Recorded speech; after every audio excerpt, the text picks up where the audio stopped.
to be together again. If this is your first time with us, I'm so glad you're here. My name's Lou. Today is officially 1 p.m. service launch day, so that's exciting.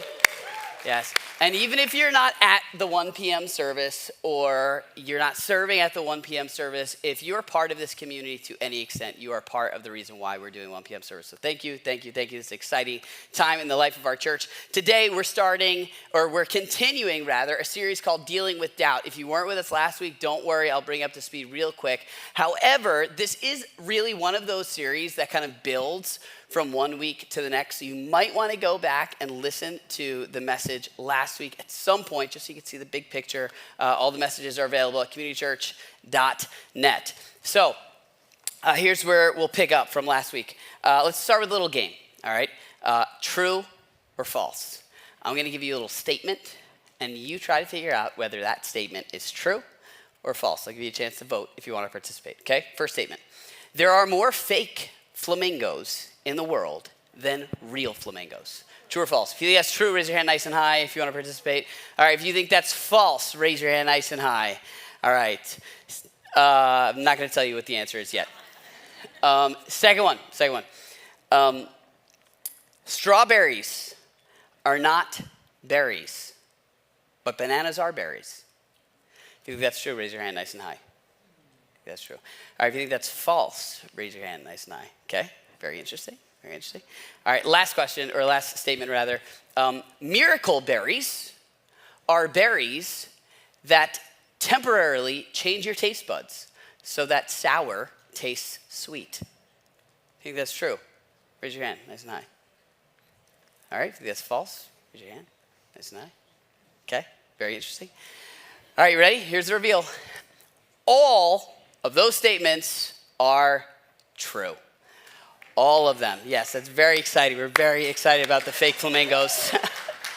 All right, all the statements are true. Now, the point of that whole thing is to get you to feel the feeling of uncertainty, what we're calling doubt. For the sake of this series, we're defining doubt as the feeling of uncertainty. As I'm saying those statements, you're probably thinking, like, what's the deal here? Is this true? Is it false? Maybe you're somewhere in the middle of true and false. Unless you're an expert on plastic manufacturing or all things berries, you probably were somewhere in the land of uncertainty. We're calling doubt the feeling of uncertainty. I gave you a little visual last week, right? Where we have disbelief. This is absolutely no, false, 100% confident, or we can say relatively certain, false. We also have belief, which is true, yes, or relatively certain, yes, it's true. Both of these extremes are places of certainty or relative certainty.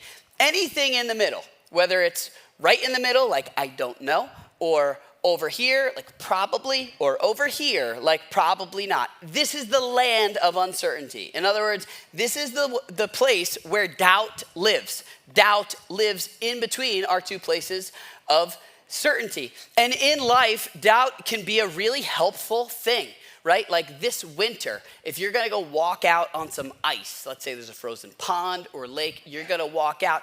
I hope you're gonna feel a little bit of uncertainty before you go running out onto the ice, right? Maybe you've got some questions. You're like, all right, how cold has it been lately? How thick is this ice? How much do I weigh? There are some questions there, and that's a helpful thing.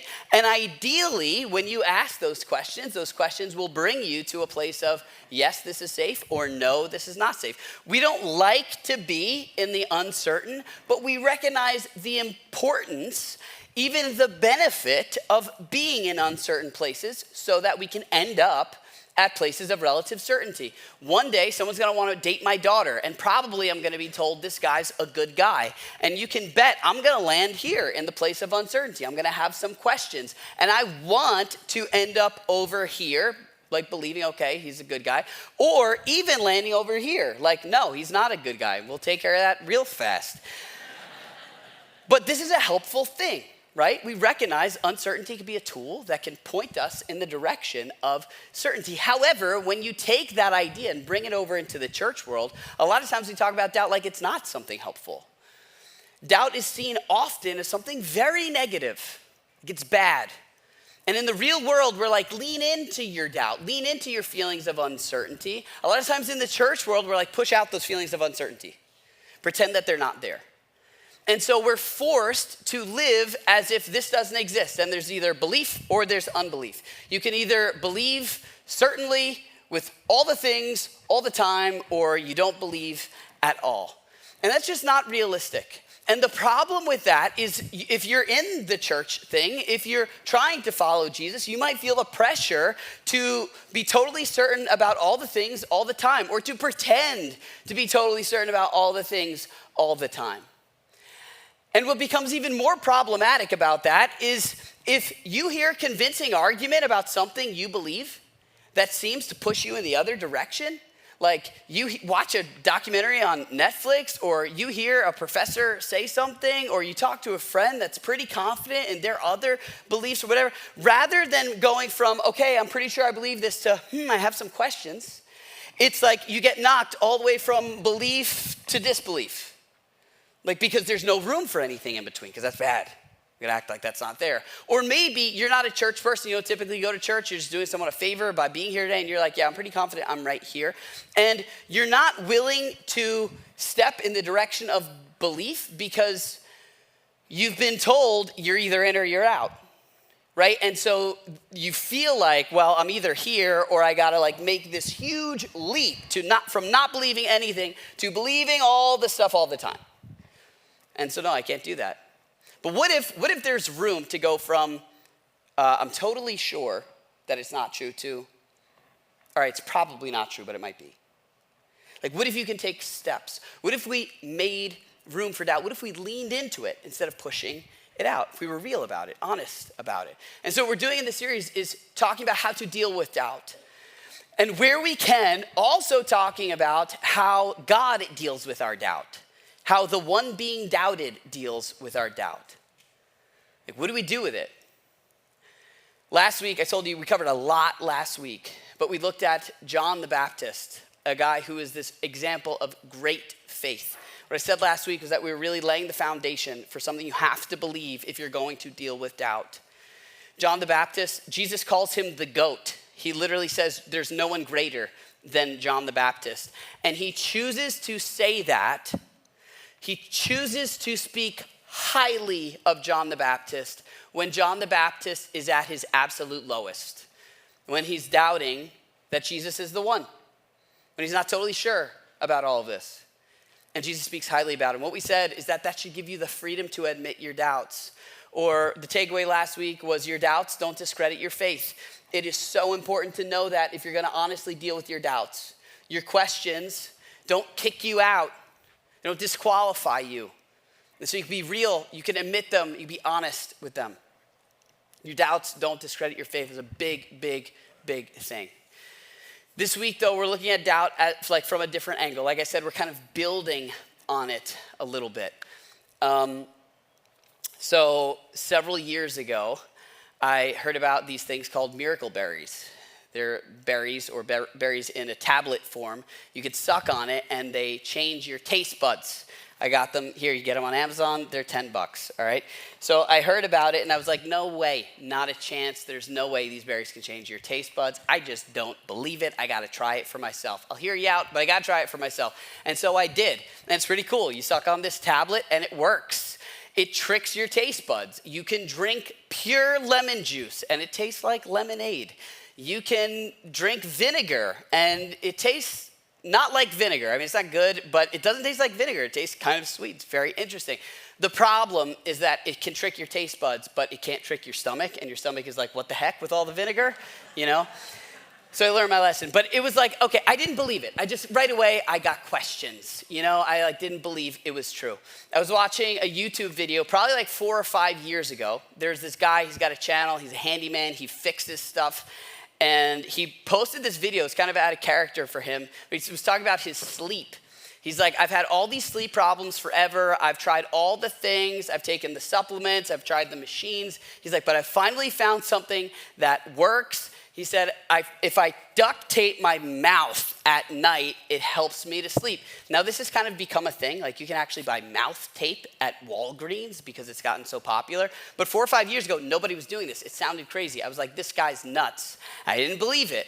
But I was like, all right, but you know what? Maybe if he could fix my sink, maybe he could fix my sleeping problem, so I'll give it a try. Like, I'll hear you out, but I got to try it for myself. And so I did. I tried it.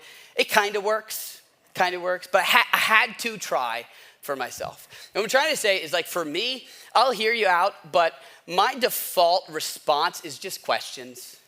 I'm pretty skeptical. I'm pretty slow to believe. Like, John the Baptist, if he doubts in his darkest season, sometimes I doubt when the sun's shining, Just got questions. And if you're like that, then this might be helpful for you. Like, we talked last week about how Jesus spoke highly of John even when he's doubting. But what we didn't talk about was how he actually felt about his doubts. Like, did Jesus like that John was doubting? Was that a positive thing? Did he enjoy that? Was he neutral? Was it like, all right, whatever? Or did it bother him? Was it something like, was it a sin that he was willing to forgive, but was it bad? Like, how should we actually feel about these doubts? And how does God feel about these doubts? Are they bad? Are they good? Are they positive? What do we do with them? We've talked a lot about a guy named Paul. Paul started churches all over the known world. If you've been here for a while, you've heard us talk about him. And he went from place to place telling people the good news about Jesus. He started with the Jewish community. Jesus was Jewish. It's kind of a different story for a different time. But he starts with these Jewish people, and he's trying to tell them, hey, the hero you've been waiting for, this Messiah that your Bible told you was coming, he's here. His name is Jesus. He's spreading this good news, trying to show people this way of life with God as king, what we call the kingdom of God. And he goes around from place to place, and it's recorded how people respond. A guy by the name of Luke recorded what the church looked like when the church first started and how people responded to these claims about Jesus. And these responses show us something super powerful about living in the land of uncertainty and about how God feels about our doubts. And so here, this is in Acts chapter 17. Here's what we read.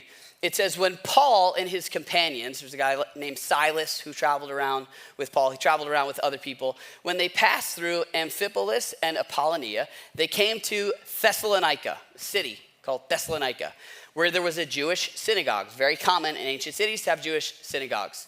As it was his custom, Paul went into the synagogue, and on 3 Sabbath days, that's Saturday, he reasoned with them from the scriptures, explaining and proving that the Messiah, the one they were waiting for, that he had to suffer and rise from the dead.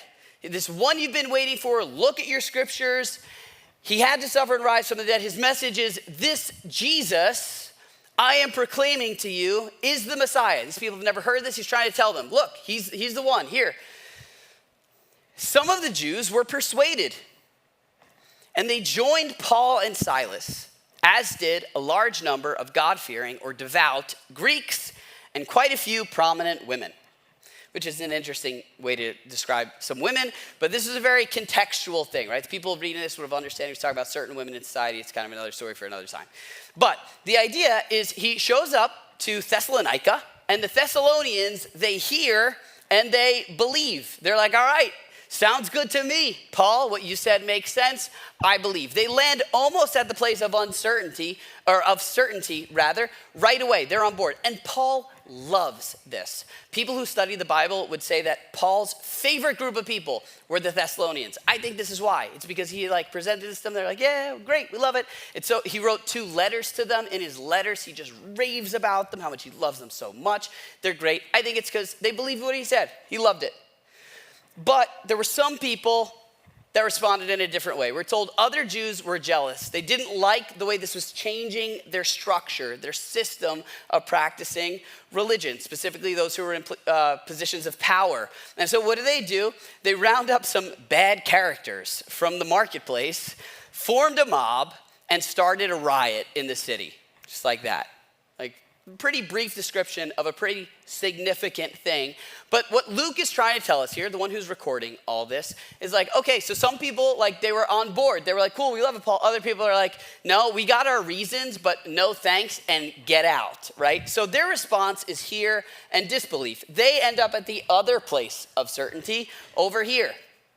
Like, we're not into it. Get out of here. They're violent about it. But then there's the third response. It says in the next verse, as soon as it was night, the believers sent Paul and Silas away to Berea, right? There's a riot. They're like, probably time to move on. And so on arriving there, they went into the Jewish synagogue, which was their custom. This is where people went to talk about what they believed. And then Luke presses pause on the story, and he doesn't do this many times throughout the book of Acts, but he stops to tell us something subjective, to give us a subjective description of these people. He's no longer recording the facts. He says, now, the Berean Jews were of more noble character than those in Thessalonica. The term noble character, if you read different translations of the Bible, you'll see this translated all different ways. Some say noble-minded. It literally means to be born of royal descent, like you're related to a king or a queen. But there are no kings or queens in this story. The closest equivalent we have to this term in our culture is to say someone is high class, right?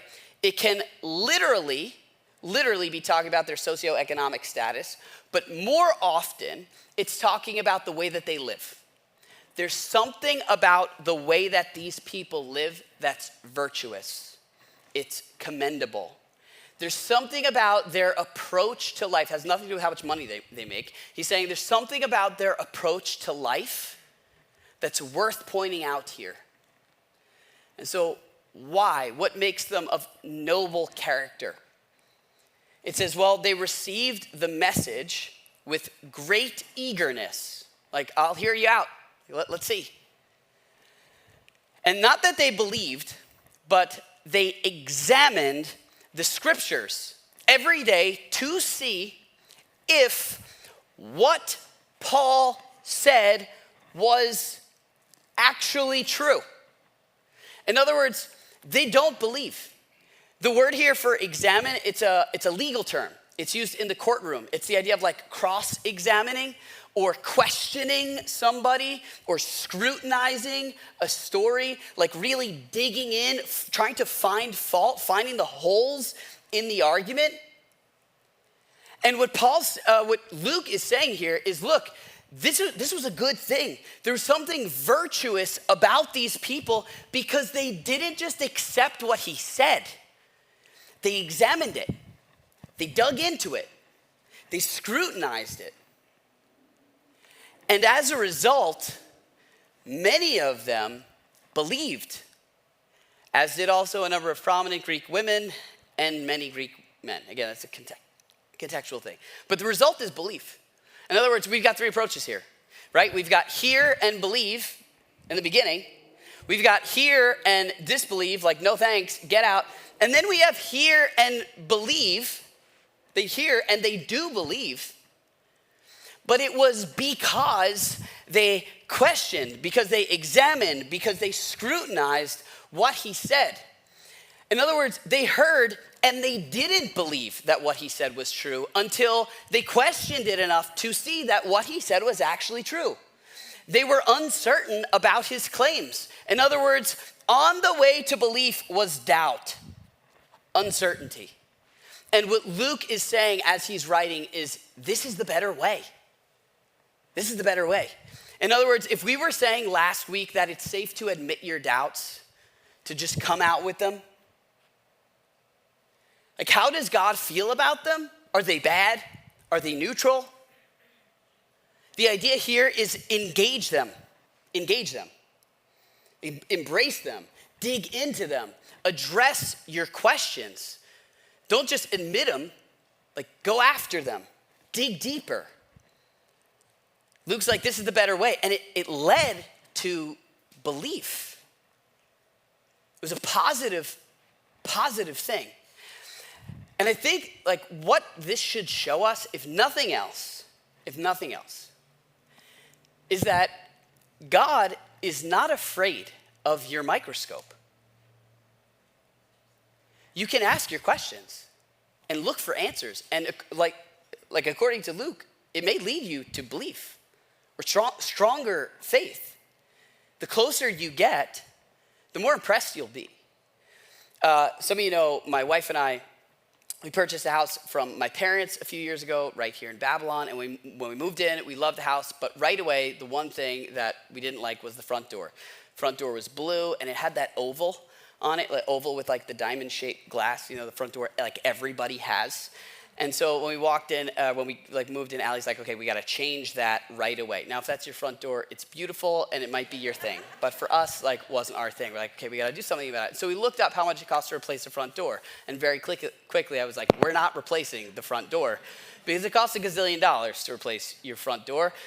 And so we lived with it. But eventually, I found this thing on Pinterest. It was a kit where you could chop a hole in your front door, you could cut out the glass, make like a big rectangle, and you can replace it with this different kind of glass that looks whatever, changes the vibe of the door. And Allie was like, I want you to do that. And so I did it. And then we painted the door black, and she's thrilled. It looks like a totally different door. I finished it, and I'm like, wow, this really did change the whole appearance of the house, and it looks really good. From the street. But when people come over and they actually have to walk through the door, like as they get closer and closer, I just start explaining the door. I'm like, yeah, it's nice, it's not perfect, it's got this gash. You know, there's this one area where you can see like I kind of measured wrong a little bit. If you want to close it, you kind of like throw your weight into a little bit. Like it's not all that great the closer that you get to the door. You see the flaws. We have this other family friend who actually passed away, but he was a master craftsman, and he would make furniture for his grandchildren, my cousins. And I'd like see the stuff that he built, and the closer you got to what he built, the more impressive it was. Like he put an insane amount of effort into the smallest details. It was beautiful. And I think that some of us are afraid that God is like my front door, when in actuality, he's more like the beautifully crafted furniture, right? Like, okay, we like him from a distance, but if I really get into this, if I get really close, I'm gonna start to see all the issues, and maybe it's not as good as I thought, and there's a lot of cracks in it, and so I should just kind of swallow my questions and deal with my own feelings of uncertainty on my own. When in actuality, the closer you get, the more impressive he is. Like, I don't know a lot. And if you get to know me, you'll figure it out pretty quickly. But I think I know more about God than I've ever known at this point in my life. And the more I learn, the more I study, the more questions I ask, the more convinced and the more impressed I am with who he says he is. God is not afraid of your microscope. And because of that, you can address your questions, engage your doubts. You'll be glad you did. And I think that there's some real practical benefits for us when we do this. I would argue that an engaged doubt often becomes a stable belief, like a more stable belief. Jesus talked about this when he was telling a parable about seed thrown in different places, right? It's an amazing parable. There's a lot to it. But one thing I want to point out. All right, he says there's one group of seeds that land in soil that's kind of shallow, and the seeds sprout quickly with enthusiasm and joy. He's talking about people that like believe right away, like, oh, this is amazing, and just boom, like right away, I'm totally in it, it's exciting. He's like, but a lot of times that withers because there's no root. But then he talks about this other batch of seeds. He's like, but then there's another group that lands on soil, and it doesn't sprout as quickly, but it sinks in, and it grows roots. It grows in a way that's stable, in a way that can reproduce. I think this is the idea here he's talking about. This is why Luke is saying this is the better way. Go ahead, ask your questions. Like really dig into it. The doubts that are currently weakening your faith may have the potential to eventually be the roots that strengthen it. But it requires you to engage them, to ask the questions, to engage the doubts.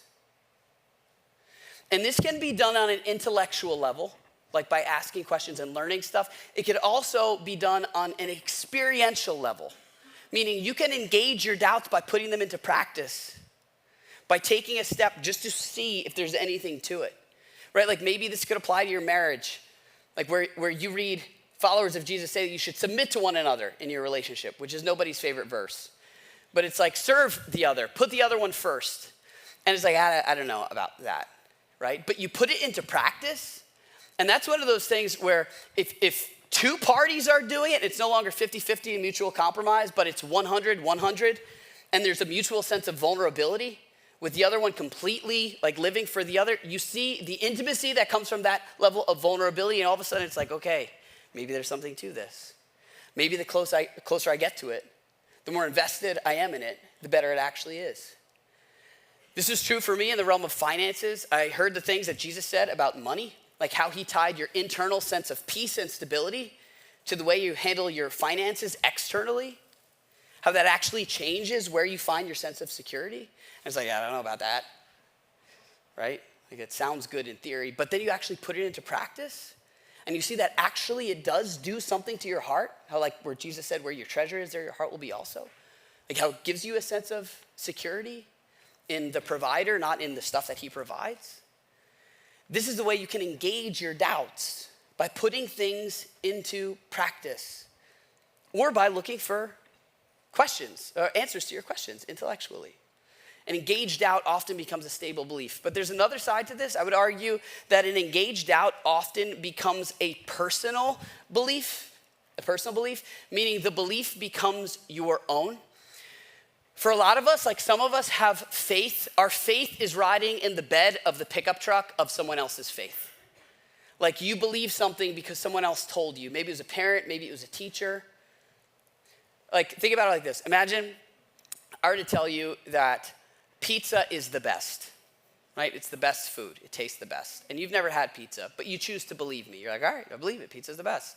And so you get a t-shirt. It's like, pizza's the best. I love pizza. You put a poster on your wall. You put like some writings about pizza in your kitchen because pizza's the best. You still never had it, but it's the best. And you believe me. And then we all meet together and we sing songs about how great pizza is and we love it. And you believe me. But what happens if one day you find out, I've never had pizza? Like I'm just a big phony. And really, you were just believing my claims about pizza. Right? That's not your belief, that's my belief. But if I tell you pizza's the best, and you're like, all right, I'll hear you out, but I gotta see for myself. Like I'll hear you, but I'm gonna question it, I'm gonna scrutinize it. In fact, I'm going down to the pizzeria and I'm gonna order myself a slice of grandma pie or Sicilian or whatever. It only takes one slice, you know? And you eat it for yourself and you're like, pizza is the best. It is. Then you find out, like, I've never had pizza, and you're like, oh, that stinks. But it doesn't affect your belief because it's your own. Because you engage your question, you engage your doubt, you found out for yourself, and it became your own personal belief, not someone else's. This is why there's value in engaging your doubts, in asking your questions, in making your faith your own. This is why we're doing the RightNow Media thing. So you can ask questions. You got questions about marriage. You got questions, like we can try to answer questions. We can try to do all the relevant series. But there's just so much. And now you can just go ask your own questions. Like watch your own stuff. Dig in on your own. Own your growth. It's one of our values here. We say own your growth. No one else can. And it becomes your own. It becomes your own. There's another aspect to this passage, though. Another thing that was so valuable about the way that they heard. It says these people, if we go back to the verse, it says these people, they received the message with great eagerness. Let's make it yellow. Eagerness. Eagerness. They heard it with a willingness to hear and act. All right, so this week, I learned for the first time, I did not know this, I learned for the first time that you cannot hum if you plug your nose. Cannot, it's impossible. All right, stop. Okay, so like a good percentage of you right away, we're just like, I gotta find that out right away. That feeling, that is the feeling of eagerness, right? Okay, now go ahead. Everybody just try it so we get it out of the way, and, right? Yeah, it's like the air has no place to go, so you can't do it. But that feeling, like that's how you should hear the things in here. You hear someone say this, you hear someone say something about God, like, oh, I gotta try for myself. Make it your own. It's okay to admit your doubts, but you shouldn't sit on them. Engage them. You'll be glad you did. God is not afraid of your microscope. We're just about out of time, so I'm going to ask the band to come back up here, but I want to leave you with one more story.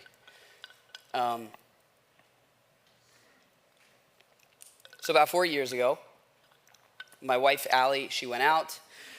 I don't know, she might have gone out with a friend or something. She left the house, and so I was home alone with the kids. I put the kids to bed, and I figured because she was gone, I was like, you know what, let me try to go to bed early. And so I shut off all the lights in my house. Like I said, I put the kids to bed. I just basically shut everything down and tried to go to sleep.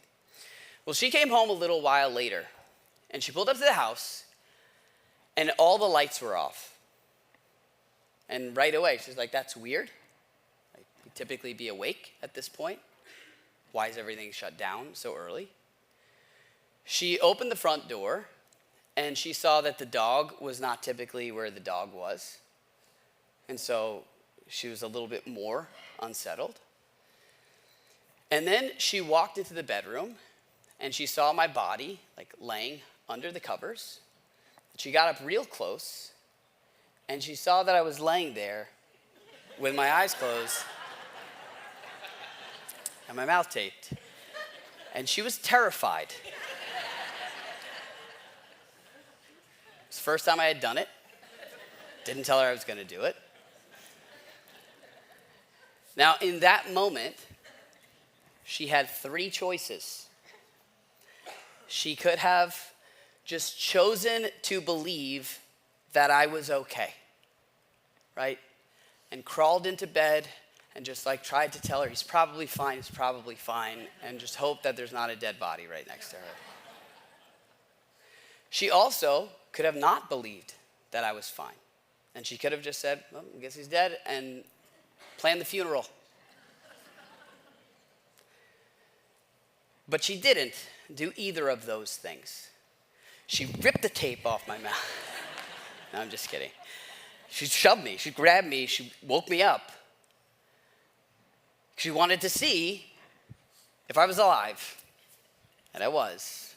It was fine. And then she went to bed, and she slept like a baby. Some of us are like lying in bed next to our doubts, just like hoping that's what we want it to be.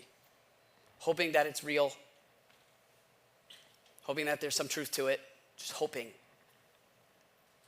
Others of us have already planned the funeral of our faith. But part of what we believe is that it is good to engage your doubt, to wake it up, give it a shove, ask your questions. God is not afraid of your microscope. The doubts that are currently weakening your faith may become the roots that strengthen it and allow you to sleep soundly. But it requires you to address your questions, engage your doubts. And I think what you'll see, if you have the courage to do that, is that the closer you get to him, the more impressive he is. Hey, this is Lou. Thanks for listening. I hope that this was helpful for you in some way. So a lot of people don't know this, but Community Church is completely supported by the generous donations of people like you and me. And if you'd like to join that community of financial supporters, you can go to communitychurch.net/give, or you can give anytime on our church app. And so thanks for being part of this community, whether it's locally or from a distance. Thanks for investing in your faith. And thanks for being part of something that's bigger than yourself. Hope to see you soon.